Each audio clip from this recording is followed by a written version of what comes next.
Hi friends, இன்னைக்கு நம்ம பார்க்க போகிற படம் டர்ட்டில்ஸ் கேன் ஃப்ளை. இது ஒரு குர்திஷ் ஃபிலிம். இதோட ரிட்டன் அண்ட் டைரக்டர் பர்மன். ஈராக் டர்கிஷ் பார்டரில் யூஎஸ் ஈராக் மேலே அட்டாக் பண்ணுறதுக்கு 1 வீக் முன்னாடி இந்த கதை ஸ்டார்ட் ஆகுது.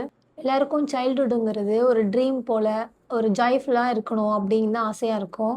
ஆனால் ஏதோ ஒரு நாடு ஒரு நாட்டு மேலே நடத்துகிற போர்னால அந்த பார்டருக்காக பவருக்காக அவங்க சண்டை போட்டுக்கிறதுக்காக எவ்வளோ குழந்தைங்களோட வாழ்க்கை அவங்களோட கனவு ஒரு கட்டத்தில் நம்ம உயிர் பொழைப்போமா மாட்டோமா சர்வை ஆகுமா மாட்டோமா அப்படிங்கிற அந்த ஏக்கத்தோட வாழ்கிற குழந்தைங்களை பற்றின படம் தான் டர்ட்டில்ஸ் கேன் ஃப்ளை. ஒரு 2 நாட்டுக்கு நடுவில் போர் நடக்கும்போது நகை பணம் எல்லாத்தையும் திருடுவாங்க, சுரண்டுவாங்க.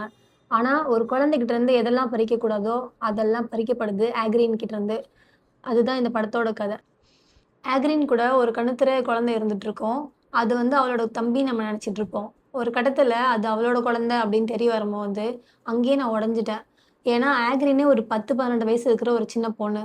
அவளுக்கு எப்படி ஒரு குழந்தை அப்படின்ற மாரி இருந்துச்சு. போர் ஒரு நாட்டோட தலையெழுத்து மட்டும் இல்ல.